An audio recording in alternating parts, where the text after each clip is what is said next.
birodar aybini bildingiz, yashirib qo'yishdi o'rniga. Sizni yoygan shu gapingiz tufayli buzuqlik yoyildimi? Alloh taolo bunday insonlarga alamli azob bor. Dunyoda ham, oxiratda ham.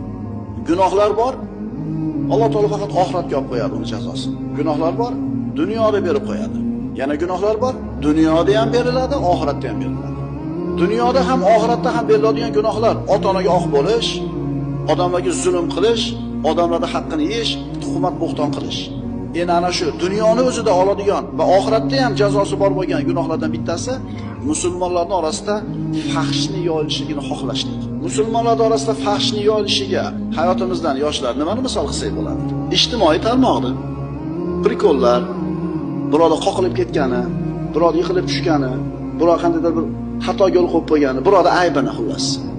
Shuning uchun bir-birlarga jo'natayotgan narsani qaranglar. Bu xayriyatda yoyishlikka kiradimi yoki fahsh